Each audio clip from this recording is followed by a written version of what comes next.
Bienvenidos nuevamente a nuestro canal Red Neuronal. Mi nombre es Cristian Rubén Chenchabacuinchu. Soy estudiante del segundo semestre de la carrera de Psicología de la Universidad de San Carlos de Guatemala, Conoco. El día de hoy les traigo una entrevista con la licenciada Heidi Mariela Coyoy Hernández, la cual abordará los capítulos 13 y 14 del libro de la metodología de la investigación de Roberto Hernández Ampero. Acompáñenos. El día de hoy vamos a hablar un poco sobre metodología de la investigación y vamos a centrarnos en dos temas en específico. Primero vamos a hablar del capítulo 3, que nos habla de la recolección y análisis de los datos en la ruta cualitativa. Para recordar, cuando hablamos del método cualitativo, ¿sí?, o investigación cualitativa, es el proceso que, como su nombre lo dice, que busca recolectar información e investigar sobre cualidades de nuestros fenómenos o ya sea de nuestros sujetos. Al mismo tiempo, este proceso no se basa en información numérica, si tampoco busca comprobar algún tipo de hipótesis, ¿verdad? Entonces también es importante recordar para el proceso que vamos a llevar durante esta explicación. En este capítulo se considera la estrecha vinculación que existe entre la muestra y la recolección de los datos, y asimismo el análisis que vamos a tener de ellos. Y también vamos a hablar un poquito sobre el papel fundamental que tiene en este caso el investigador, ya que es quien va a llevar todo este proceso. También vamos a hablar un poquito sobre los principales métodos que nos auxilian para recabar toda esta información cualitativa, como lo puede ser la observación, que es durante todo el proceso, la entrevista, los grupos de enfoque, la recolección de documentos y materiales y las historias de vida, que son en este caso los métodos importantes durante todo el proceso cualitativo. Uno de los primeros pasos sería la recolección de los datos cualitativos, ¿verdad? Y en este caso va a ser todo el acopio de datos narrativos, ¿sí?, que nos vayan contando, nos vayan explicando en los ambientes naturales y cotidianos, en este caso de nuestros participantes, o las unidades de muestreo, dependiendo que hemos designado, ¿verdad? Será información que se vive a diario. Y los instrumentos de recolección de los datos cualitativos. Uno de los instrumentos importantes es el investigador, ya que él nos va a apoyar o nos va a auxiliar con las diversas herramientas con las que vamos a trabajar, o los métodos como lo son la entrevista, la observación y las sesiones grupales.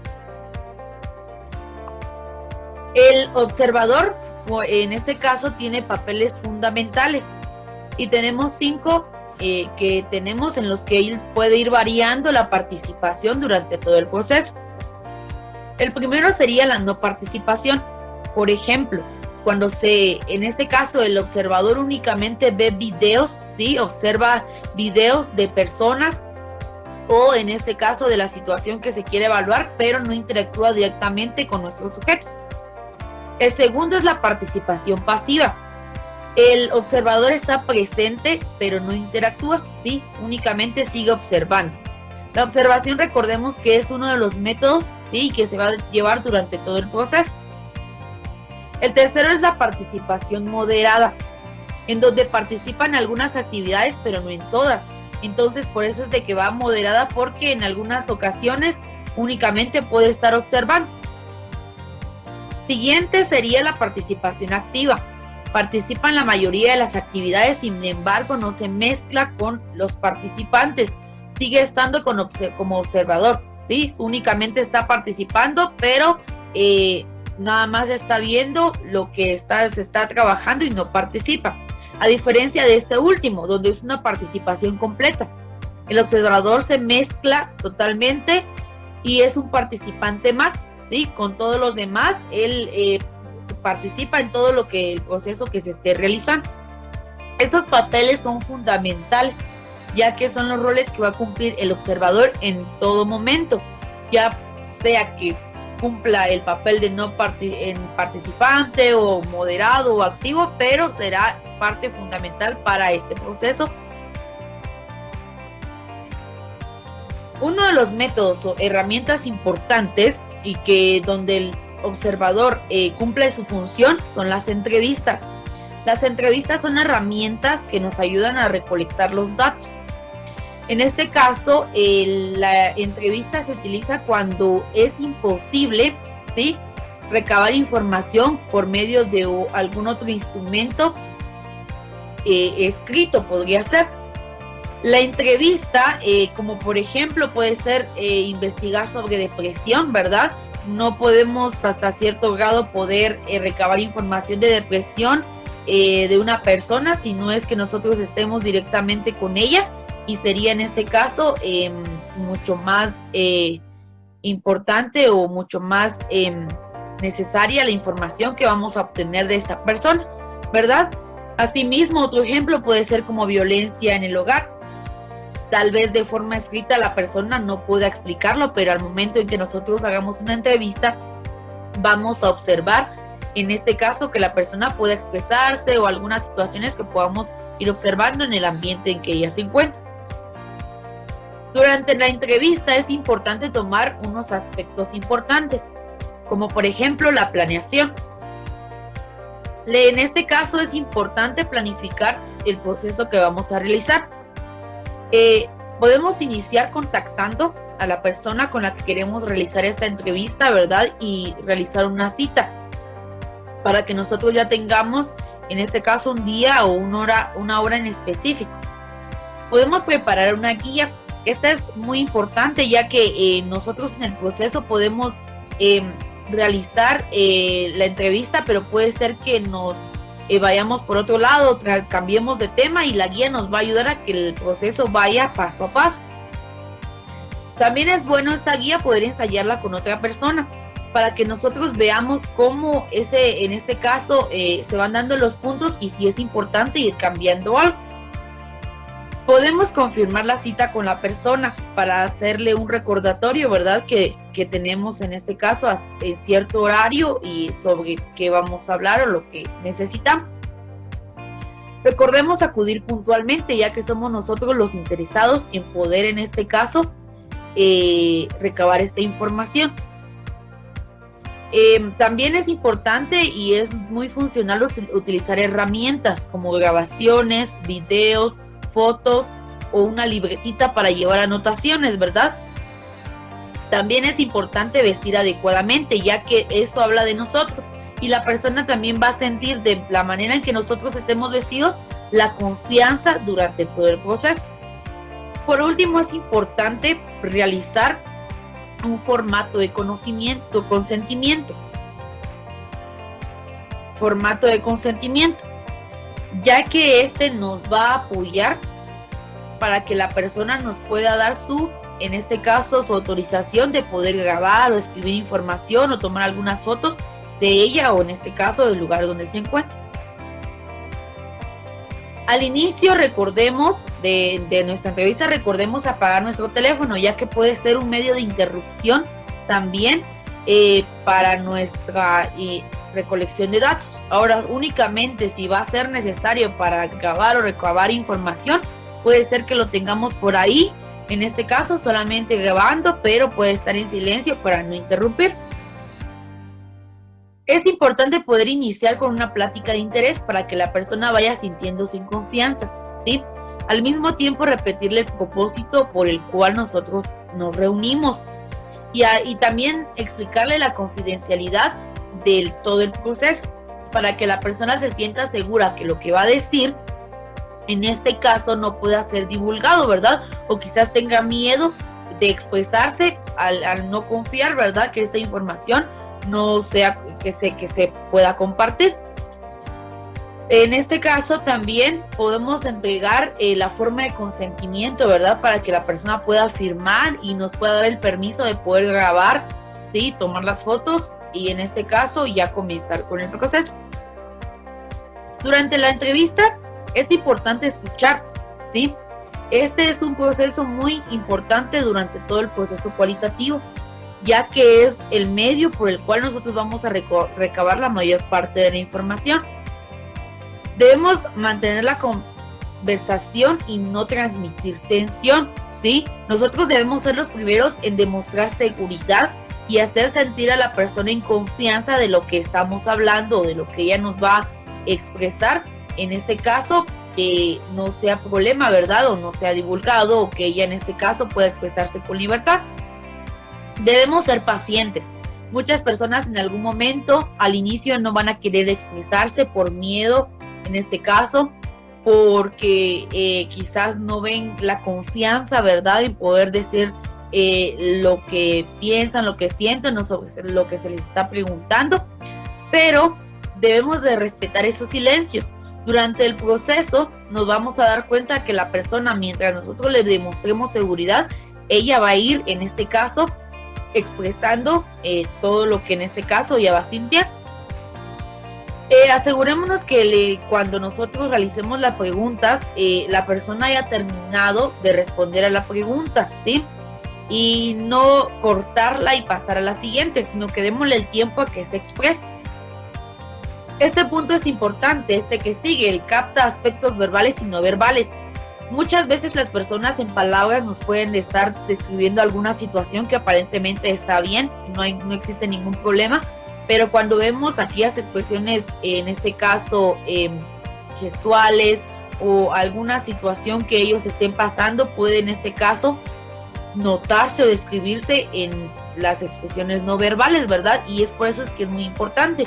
Y es una de las habilidades que el observador tiene, porque debemos de interpretar todas estas expresiones que las personas nos están dando, ¿verdad? Recordemos tomar nota y grabar, también siendo lo más discreto para que la persona no se sienta incómoda. Por último, recordemos demostrar aprecio por cada respuesta, ¿verdad? Que la persona vea nuestro interés por escucharla. Después de la entrevista podemos realizar un análisis al entrevistado. Realizar en este caso un resumen, ¿verdad? De todo lo que pudimos haber escuchado, porque como es mucha información, en este caso podemos, de las herramientas que hemos utilizado, grabación o notas, podemos hacer un resumen de todo eso. Podemos agradecer a la persona con una carta, ¿verdad? Por habernos regalado tiempo, dado información importante, ¿verdad? Que sería un gesto también muy importante. Después podemos analizar la entrevista y revisar la guía. Puede ser que algunos puntos se nos hayan pasado o que hemos visto que no hayan funcionado y podemos mejorar. Podemos en este caso repetir el proceso de acuerdo a la cantidad de casos que sean necesarios, ¿verdad? Siempre tratando de mejorar todos aquellos aspectos que hemos tomado en cuenta. Al finalizar, podemos preguntarle a la persona si desea agregar algo más, ¿sí? Porque puede ser que la persona haya algo en lo que no haya terminado o que quisiera ya expresarse, ¿verdad? Ya al final, y es importante hacerle esta pregunta. Por último, también podemos compartirle algunas interpretaciones de lo que nosotros pudimos notar durante este proceso, de lo que pudimos escuchar, ¿verdad? Y que ella pueda ayudar. Otro de los métodos o herramientas son las sesiones de profundidad o grupos de enfoque.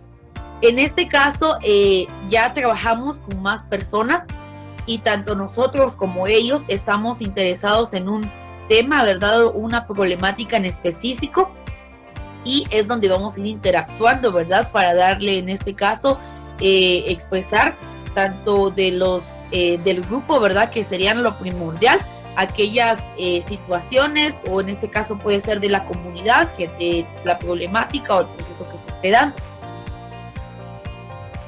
Algunos pasos que se pueden llevar es determinar un grupo, ¿sí? En este caso, y las sesiones. Debemos determinar cuántos grupos vamos a tener, cuántas veces nos vamos a reunir.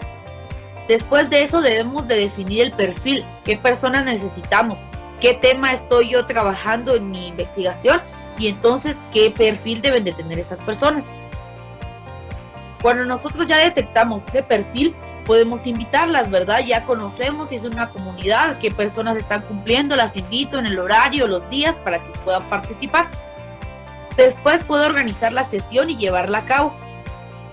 Al finalizar podemos elaborar un reporte de cada sesión. Podemos llevar una agenda, ¿verdad? De todo lo que nosotros realizamos, la sesión que tuvimos y el proceso, para que esta información sea de mucha ayuda. También podemos utilizar herramientas como en la anterior, en la entrevista, como son grabaciones, videos, fotos, siempre recordando el consentimiento, ¿verdad? Que es importante de las personas que estén participando. Otro de los métodos puede ser las biografías e historias de vida, ¿sí? En este caso son datos que recolectamos, que son parte de la investigación cualitativa, ya sea que pueda ser individual, que solo un participante recolectemos esta información, o puede ser un personaje histórico, porque puede ser que nuestra investigación se base, ¿verdad?, en parte histórica, o puede ser, en este caso, colectiva, de una familia, ¿verdad?, y poder compartir esas experiencias, esas vivencias que se tienen en este caso. Para luego de recabar la información, ¿verdad?, en este caso debemos analizar los datos. Al momento de analizar los datos, puede haber diferentes, en este caso, formas de poder ir analizándolos, pero esto, a diferencia de la investigación cuantitativa, primero nosotros recolectamos y después analizamos los datos.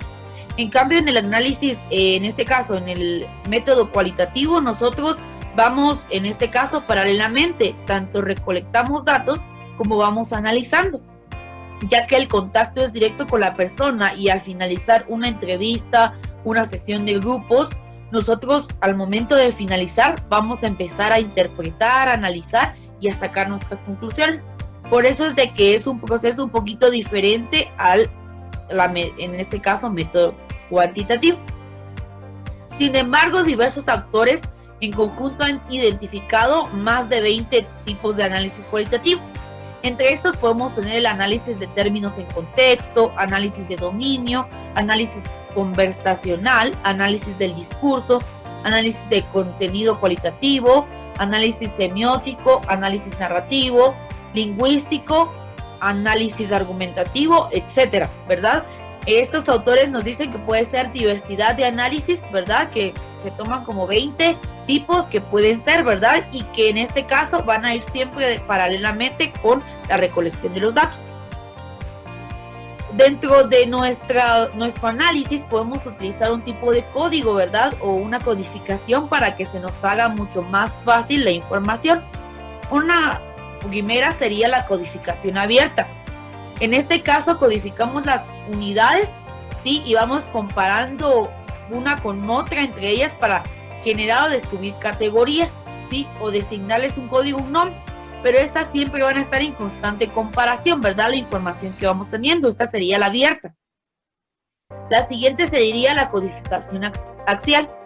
En esta vamos a descubrir cuáles son los fenómenos más relevantes, ¿verdad? O los problemas analizados que tengan más realce, y es donde vamos a ir agrupando por categorías, ¿verdad? Temas como que más importantes, y en este caso, ¿verdad?, que podamos llevar un orden, ¿verdad? Y esta sería la codificación axial. Por último sería la codificación selectiva, en donde solo vamos a determinar ciertas categorías o ciertos temas del problema de investigación, ¿verdad? Solo nos vamos a enfocar en unas en específico. Estas tres nos van a ayudar durante todo este proceso de análisis y recolección de datos. Es importante durante todo el proceso tener siempre nuestra base de datos, ¿verdad? Que todos los datos que tenemos los tengamos organizados, ¿verdad? Y que nos puedan ayudar en el momento que sea necesario. También tenemos que tener una transcripción. Por ejemplo, si realizamos una entrevista, solo grabamos un videíto, en este caso es importante transcribir todo lo que se nos dijo, la narración de la persona, ¿sí? Si refleja un lenguaje verbal o no verbal, ¿verdad? Porque puede ser que en la grabación solo se encontró lo que decía la persona, pero no describía el lenguaje corporal que estaba expresando. Entonces es importante también transcribir todo esto. Y también es importante, ¿verdad?, utilizarlo en un dispositivo, en una computadora, donde siempre vamos a tenerlo y no se nos pueda perder. También es importante tener una bitácora de análisis. Esta bitácora tiene la función de poder documentar todo el procedimiento, ¿verdad? En la bitácora vamos a llevar todo el proceso que fuimos llevando, y nos va a ayudar también durante la investigación para que veamos cómo se fue dando todo esto. Otro de los puntos importantes serían las unidades de análisis o contenido. En este caso, son segmentos de datos narrativos que pueden irse generando, descubriendo categorías que describan los conceptos de interés, ¿verdad? Todos estos datos son importantes durante todo el proceso, aunque no llevemos un análisis después de la recolección, pero es importante tener todo esto en orden para que nos ayude. Para el proceso de generación de hipótesis, como lo decía al inicio, en este caso no se busca poder resolver, o en este caso dar a conocer una hipótesis o comprobarla. En este caso, esta fase se deriva de todo el trabajo que se realizó y va surgiendo paulatinamente, ¿verdad? Para llevar a cabo es necesario que se vaya revisando la bitácora. La hipótesis va a ir de acuerdo, por eso estos datos anteriores que hemos mencionado son importantes, tanto la bitácora como los demás, porque esto nos va a ayudar para ir viendo la hipótesis, en este caso de nuestra investigación. Hay en este caso también una forma de poder analizar los datos cualitativos por la medio de la computadora, ¿verdad? Que son programas que nos pueden auxiliar o nos pueden ayudar y que nos pueden facilitar nuestra tarea. Algunos de los nombres o programas que podemos utilizar puede ser Atlas, DIB o Ethnograph, DIB, BOB, Decision Explorer. Serían uno de los cuatro, ¿verdad? Los cuatro programas que pueden, en este caso, ayudarnos para poder analizar, ¿verdad? Nuestros datos, que ya va a ser por medio de la computadora, que pueden ser de mucha ayuda. Esto sería un poquito sobre el capítulo 13.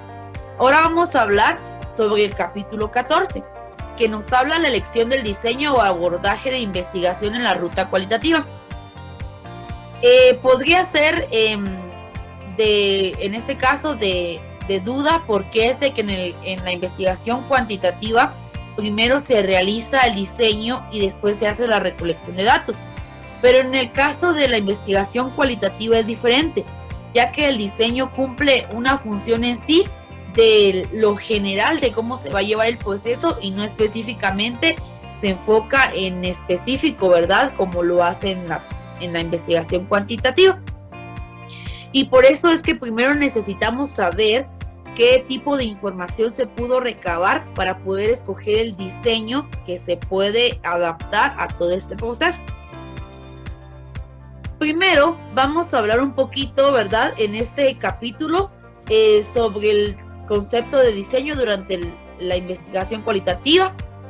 Así también vamos a abordar los tipos de diseños que pueden darse en este caso, como lo puede ser la teoría fundamentada, los diseños etnográficos, diseños narrativos, fenomenológicos, y en este caso pueden ser los diseños de investigación-acción, ¿verdad? Que serán los que vamos a tomar durante este siguiente capítulo.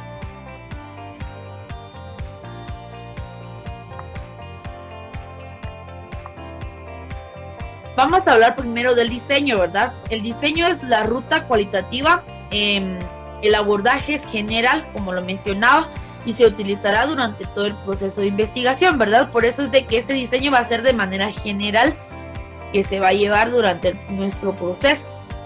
Uno de los diseños que tenemos es de teoría fundamentada. La teoría fundamentada, su propósito es inducir la teoría basada en datos empíricos y se aplica a áreas específicas, ¿sí? En este caso vamos a hablar, ¿verdad? Que la teoría fundamentada, en este caso va a ser un tipo de diseño que se puede llevar, pero solamente va a ser en áreas específicas. Otro diseño es el sistemático. Este diseño resalta el empleo de ciertos pasos en el análisis y está basado, en este caso, en el procedimiento de Corbin y Strauss. Incluye toda clase de codificación, como ya lo habíamos visto, codificación abierta, en este caso, codificación axial, y en este caso, que ya vimos en el capítulo anterior, ¿verdad? Tenemos el diseño emergente. El diseño emergente efectúa la codificación abierta únicamente, y de esta emergen categorías, que en este caso se van conectando entre sí cada categoría. Al final, como investigadores, se explica la teoría y la relación entre categorías, ¿verdad? Toda la información se va a relacionar Y la teoría proviene de los datos en sí y no está ubicada en clase de categorías, ¿verdad? Sino que esta teoría en este caso va a provenir de todos los datos que nosotros vamos recabando, por eso es de que se hace después. También tenemos los diseños, en este caso el diseño etnográfico, diseños etnográficos. Estos pretenden explorar, examinar y entender sistemas sociales, ¿verdad?, relacionados a la cultura, como grupos, comunidades, sociedades. Asimismo, se van a interpretar profundas y significados, en este caso culturales, de la perspectiva y también desde el punto de vista de un participante o un nativo, ¿verdad?, una persona propiamente del lugar, que en este caso nos pueda hablar sobre el tema en específico que vamos a hablar. También existen los diseños narrativos. El investigador contextualiza la época, ¿verdad?, y el lugar donde ocurrieron las experiencias. Va reconstruyendo las historias individuales, ¿verdad?, de las personas, va recabando información, los hechos, la secuencia de eventos, ¿verdad? Esta persona, en este caso, este tipo de diseño es donde se va a recolectar partes de información y en este caso el investigador lo que va a hacer es unir, ¿verdad?, y ir atando como los hilos de toda la información. Y al mismo tiempo va a crear una historia, ¿verdad?, o en este caso de todo el proceso. Tenemos también los diseños fenomenológicos. Su proceso principal es explorar, describir y comprender las experiencias de las personas respecto a un fenómeno y describir los elementos en común de tales vivencias. En este caso, la persona, ¿verdad?, va a centrarse en el punto de vista que tiene la persona o las personas sobre un tema o un fenómeno en específico, ¿verdad? Y este sería este tipo de diseño. Después tenemos los diseños de investigación-acción. Y su precepto básico es que debe conducir a cambiar y por lo tanto este cambio debe incorporarse en el proceso de investigación, ¿sí? Las personas que van a participar durante toda esta investigación, de acuerdo al diseño de investigación, deben de tener en cuenta que se debe de buscar un cambio, ¿sí?, que se va a hablar de una problemática en específico, pero al mismo tiempo estas personas deben estar conscientes que debe de haber un cambio en ellas al momento que se dé todo el proceso. Por último, hablamos que una investigación cualitativa puede incluir elementos de más de una clase de diseño, ¿sí?, de los que hablamos anteriormente. Una investigación cualitativa puede ir variando, ¿verdad?, dependiendo de cómo se vaya adaptando el proceso. Lo que va a ser diferente es el marco de referencia o lo que cada tipo va a pretender lograr, ¿verdad? Y el producto resultante, en este caso, que va a ser al final.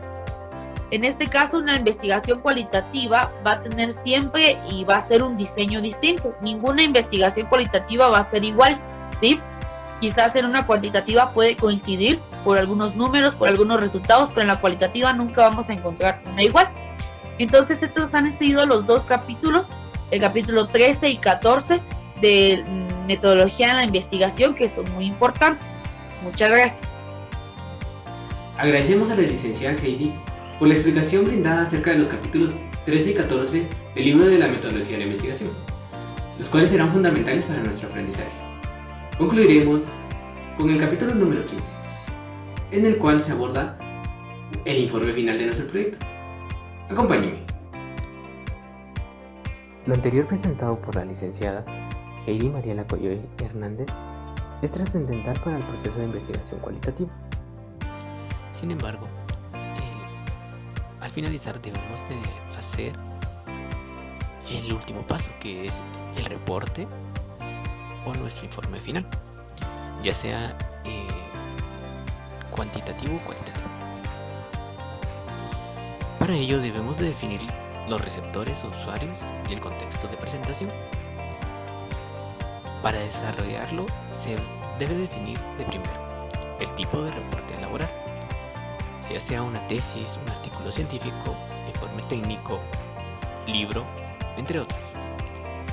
A los usuarios o receptores que tomarán las decisiones con base en los resultados y el contexto en el cual se presentará, académico o no académico. Los tipos de contextos, como el no académico, su estructura puede ser variada, pero lo recomendado es una portada, índice, resumen ejecutivo, método, resultados, conclusiones y apéndices. El contexto académico es un poco más estructurado. Iniciaría con la portada, índice y resumen. Luego los términos clave, el cuerpo del documento, que es lo esencial, la introducción, revisión de la literatura, el método utilizado, ya sea el cualitativo o cuantitativo, los análisis y resultados y la discusión. Seguido de las referencias o bibliografía. Y por último, los apéndices. Las tesis e informes se trabajan acompañadas de una presentación gráfica.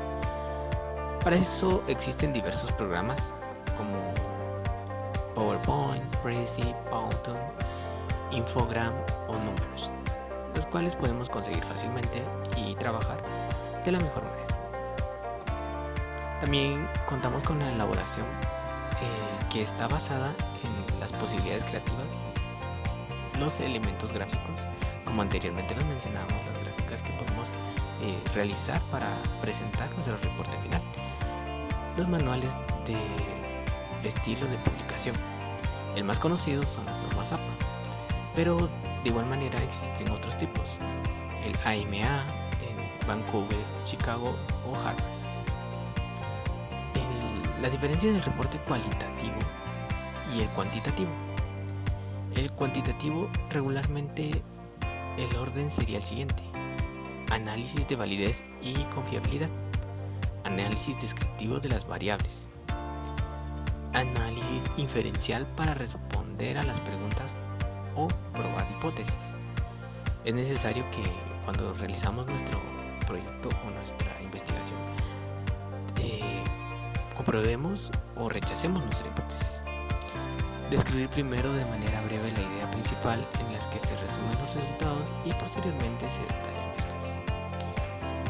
Informar de hallazgos y resultados mediante tablas y figuras estadísticas. Recordemos que el método cuantitativo es exacto y es necesario presentar nuestras investigaciones o nuestros hallazgos de forma estadística.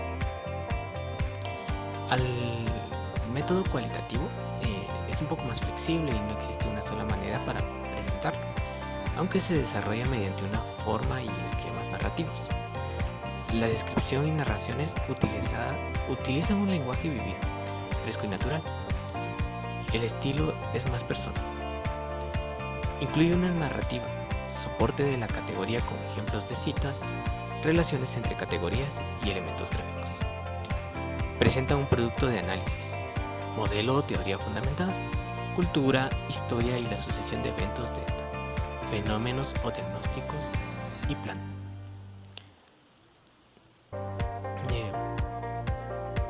Esto sería todo para realizar nuestro reporte final, ya sea en el método cualitativo o cuantitativo que es necesario para tener un proyecto de investigación completo. Esto sería